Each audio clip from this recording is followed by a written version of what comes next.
the meaning of nature has changed over the years. I think I was definitely less aware of it when I was a kid, and I became most aware when I went to university in Falmouth in Cornwall, because obviously it's coastal.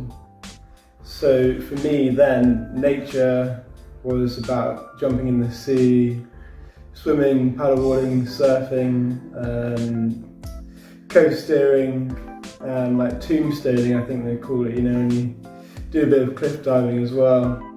So that's what it really meant to me then. But since moving away and to Bristol, that meaning has changed to feel more urban. And I think when I go now to a more coastal area, it feels like I'm escaping at the moment. But there's still some nice places around Bristol to explore.